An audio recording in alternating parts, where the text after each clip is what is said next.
Chào đón các bạn đã đến với kênh của Edu Cương Nguyễn. Mong muốn của tôi là chia sẻ kiến thức và mang lại giá trị cho mọi người.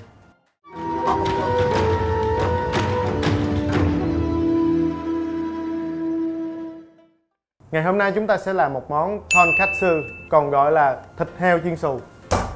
Nguyên liệu ngày hôm nay chúng ta gồm có bắp cải, cà chua, thịt heo. Thịt heo này đặc biệt là chúng ta phải sử dụng thịt heo cốt lết ha, tại vì thịt heo cốt lết nó gần xương và nó sẽ có nhiều nước hơn. Khi mà mình ăn vô mình sẽ cảm giác nó mọng nước hơn, nó không bị khô thịt mình ha. Bột mì, trứng gà và bột xù. Và bây giờ chúng ta sẽ tới phần chuẩn bị nguyên vật liệu. Trước hết là Cương sẽ lóc miếng thịt heo của Cương ra ha. Mình sẽ lóc phần mỡ này ra. Lưu ý là nếu như mà các bạn có lỡ mua cái miếng thịt heo nó dính mỡ như thế này nè, mấy bạn lóc mỡ bằng cách các bạn chỉ có kéo thôi, các bạn không cắt nha. Các bạn chỉ kéo về một đường như thế này thì cái miếng mỡ của mình sẽ lấy ra rất là dễ dàng, giống như Cương đang làm vậy đó. Đó, nãy giờ là Cương không có cắt, Cương chỉ có kéo ha. Cương kéo kéo kéo như vậy thì mình sẽ tiết kiệm được nhiều thời gian hơn, và cái miếng thịt heo của mình á nhìn nó vẫn còn đẹp. Điều này rất là ít người biết, tại vì đâu làm bếp đâu biết.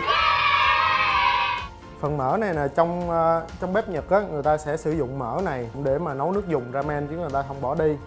Việt Nam mình á, thì phần mỡ này họ sẽ thắng lấy tớp mỡ thôi.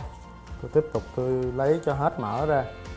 Cách dễ nhất mà mình có thể lấy được cái phần mỡ này ra khỏi miếng thịt heo này á, là lúc mà mình mua thịt nó mình kêu người ta lấy mỡ ra luôn nha. Thứ nhất là tiết kiệm thời gian, thứ hai là tiết kiệm tiền nữa, đỡ cân nặng mấy bạn. Kỹ năng tôi là tôi thấy cũng được rồi đó, mà bỏ vậy huống hồ gì mấy bạn. Kêu mấy bả lóc ra luôn, đúng không? Lỗ mấy bả chịu. Chứ nãy giờ mà coi tôi lóc cái miếng thịt heo này là mọi người muốn đi ngủ rồi. Sau khi lóc hết mỡ rồi, chúng ta sẽ cắt theo lát 100g. Tiếp theo đó là đập thịt ha. Các bạn khi mà các bạn đập thịt đó, một là các bạn có thể đập như thế này, hai là các bạn có thể sử dụng một miếng grab, một miếng giấy kiến màng bọc thực phẩm mà ở nhà mình có thể có ha.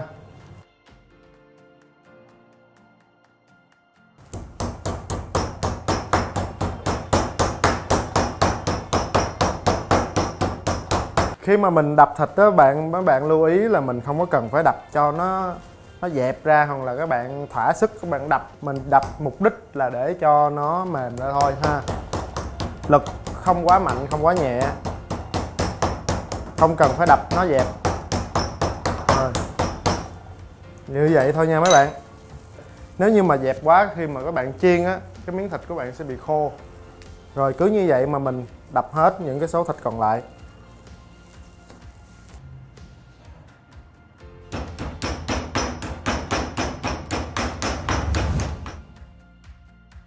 Cuối cùng thì Cương cũng đã hoàn thành miếng thịt cuối cùng của mình ha.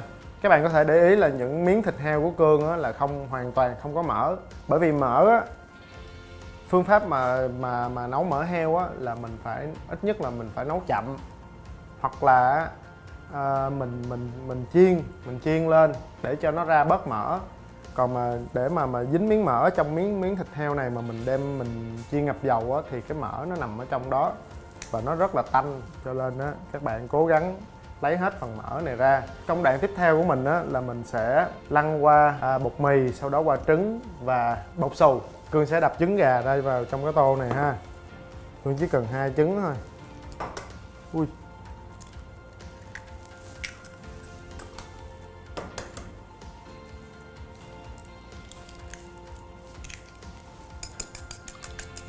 Cương sẽ chỉ cho bạn một bí quyết là làm sao để mà cái miếng thịt heo của mình á, mình dễ dàng mình dính hoàn toàn cái phần bột xù nha. Thông thường á là mọi người sẽ chỉ đánh trứng như thế này, họ lăn qua bột mì, lăn qua trứng và lăn qua bột xù. Tuy nhiên Cương sẽ có một chút khác biệt. Các bạn đánh phần trứng này lên trước, sau đó các bạn sẽ cho thêm một số bột mì ở bên trong này vào trong phần trứng của mình. Sau đó các bạn đánh đều lên nha. Các bạn làm được như vậy á, thì một lát nữa cái phần trứng này của mình á, nó sẽ dính vào trong miếng thịt heo chặt hơn. Mình sẽ đánh cái bột và trứng của mình nó cho tới khi nó trở thành một hỗn hợp dẻo như thế này nè các bạn nha, dẻo như thế này là được. Phần tiếp theo sẽ tới giai đoạn mình lăn. Trước hết các bạn sẽ cho qua bột khô trước ha, mình thấm đều hai mặt.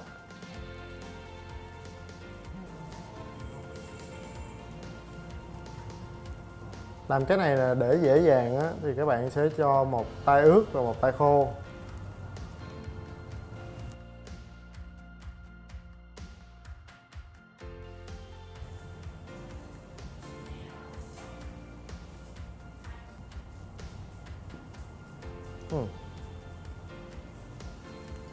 Nha.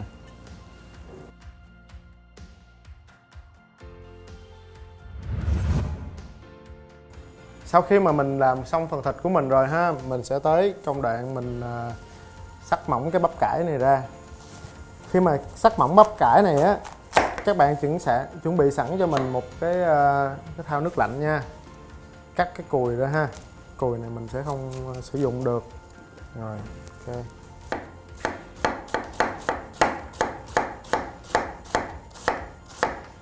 Như vậy là đủ rồi.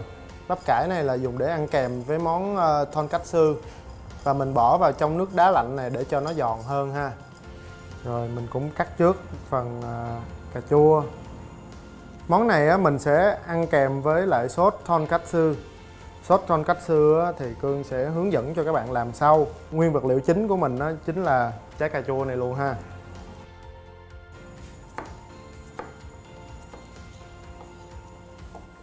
Rồi bây giờ chúng ta tới giai đoạn mình chiên cái miếng thịt heo của mình ha. Chiên miếng thịt heo này mình sẽ có 2 bước. Bước thứ nhất là mình sẽ chiên lần đầu tiên ở nhiệt độ 160 độ nha các bạn.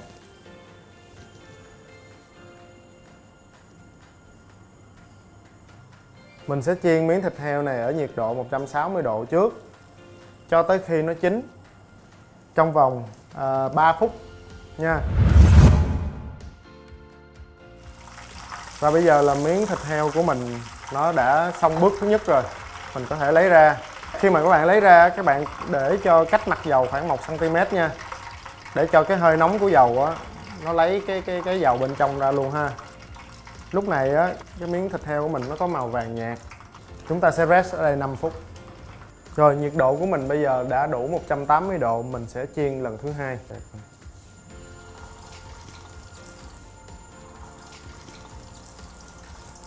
Cái âm thanh cũng là cái cách mà mình nhận biết được cái nhiệt độ ha. Khi mà mình nghe cái âm thanh như thế này, nó rất là rõ khi mà mình bỏ nguyên vật liệu vào á. Nhiệt độ này là nhiệt độ cao, cụ thể là 180 độ theo kinh nghiệm của Cương. Nếu như các bạn không có cái kinh nghiệm đó thì mình nên sử dụng nhiệt kế nha.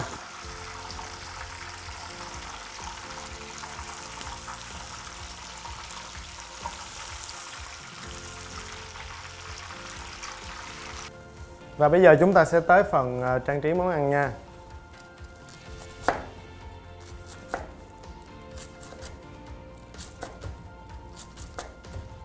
Tiếp theo là mình sẽ có bắp cải mà mình ngâm đá hồi nãy á, ăn kèm nha.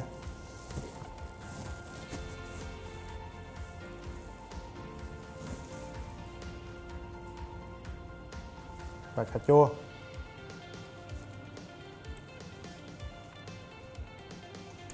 Sốt tonkatsu mình sẽ cho lên bên trên nha các bạn.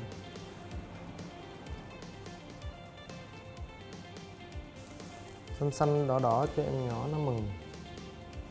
Và như vậy là Cương đã hoàn thành món ăn của mình rồi. Chúc các bạn thành công với món ăn này. Nhớ like, subscribe và share kênh của Cương nha. Mọi thắc mắc các bạn có thể để lại phần bình luận ở phía bên dưới. Hẹn gặp lại các bạn ở các video mỗi thứ Năm và Chủ nhật hàng tuần. Xin cảm ơn và hẹn gặp lại.